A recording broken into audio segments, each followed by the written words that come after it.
Okay, this is session number 7, and what we're going to do in this one is look at adding some texture to an object that we've already created. So by the end of this session you'll be able to add texture to an object and also add a photo texture to an object. Okay, so let's have a look. What I'm going to do is I'm going to put an object into a scene just so I've got something to play with, something to apply textures to. So let's choose a sphere. So I'm going to choose a sphere, come over to one of my windows and just draw a sphere. Okay, and you can probably see down here in my perspective window that it's now got this sort of light blue, this cyany colour to it. Now, suppose I didn't want it that colour's just been sort of randomly assigned.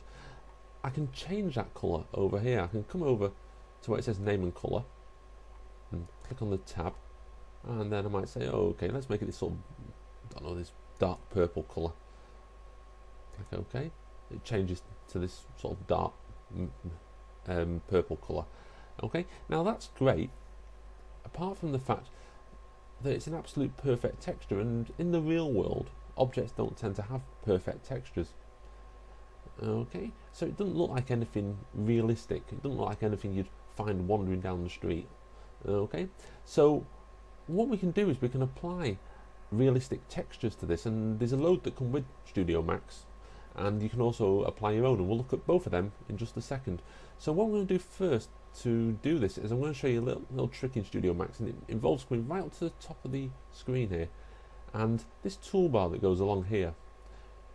You'll notice that if I move my cursor so it's on just the grey bits, it becomes a hand, and if I click I can actually drag stuff. Okay, and I can drag out more tools. Okay, and there's a load of tools which basically couldn't fit on the screen, and they just scrolled off the edge of the screen, and just by clicking on that I can pull them all out. And one of these is this fella here, okay, which is my materials tool. Okay, it's 4 spheres, and all I'm going to do is just click on that and my materials editor opens up. Now this can look quite intimidating to start out with. This is just the top part of it we're looking at here. What we've basically got is we've got loads and loads of blank tabs, if you like, blank swabs that we can put textures onto, and then so we can actually make our textures on each one of these, if you like, as a sample. And when we're happy with it, just drag it onto our object within our scene. So let me make sure I've got one selected. So I've selected that one, got the white line around it. Okay, and I'm going to scroll down here. Now again, this looks complex, but all we're looking for is where it says maps. Okay, click on the arrow, and again it looks dead complex, and it is. I mean, there's lots of options, but we don't need to worry about them all at this stage. All I need to do is go on to diffuse colour, put a little tick in, and where it says none, click on that. And what I should get then of all the pre-made textures.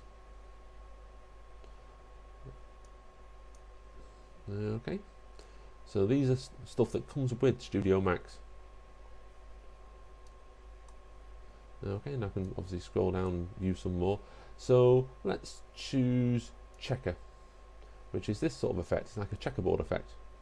So I'm just going to double click on it, and you can see that instantly my little swab here has taken a checkerboard pattern on.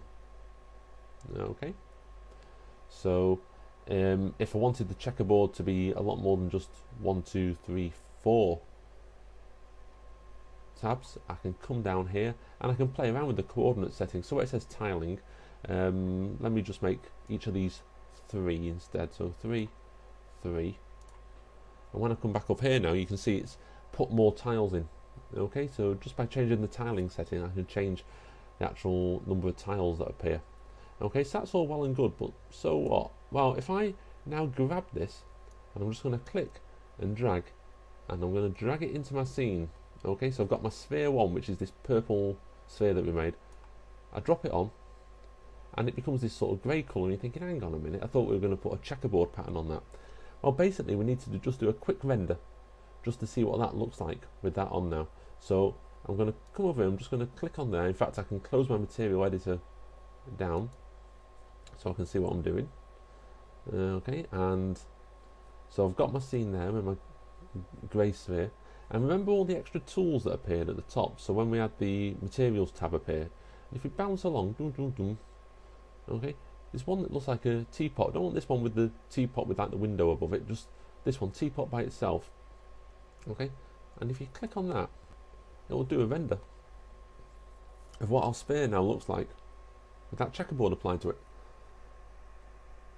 Okay, if I wanted to save that picture, I could just come up here, click on save, and I just get a standard save dialog box coming up that I can save to. So just cancel that. I don't want to save it this time, so I'm going to close it down. Okay, so that's all well and good, but what else can I do? So you've got all these pre-made textures, so let's apply another one. So click on my materials tab, come over here, click on my checkerboard tab because I don't want the checkerboard anymore.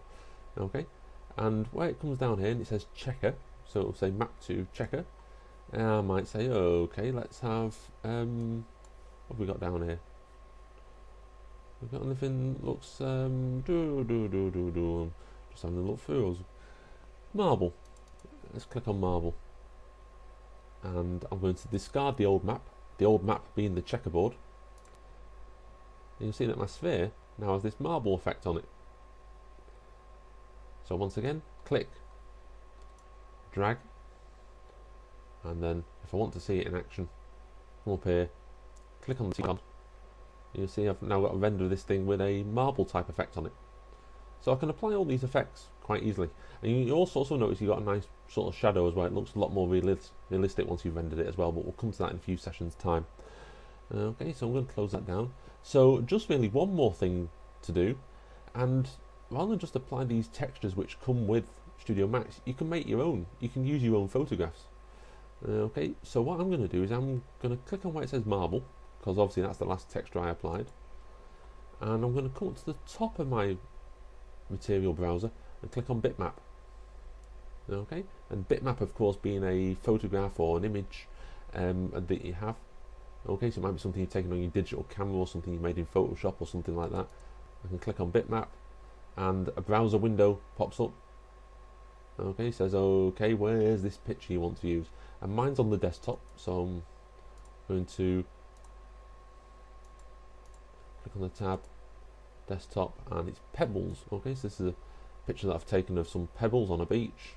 Okay, and just click open, and you can see it's immediately applied it up here to our texture swab here. Drag it down to the sphere, up to the teapot, and you see it now renders that with my photograph wrapped around it. So all sorts of ways of texturing something in Studio Max. Okay, so a little bit more complex than stuff we've already done. You do need to dig deep, you do need to start using the menus a bit more to find these functions, but hopefully once you've applied a few textures, everything will seem quite straightforward, and of course once you've done that you can choose any photograph you like to be the texture. Okay, so have a go at the online quiz and I'll see you for session 8.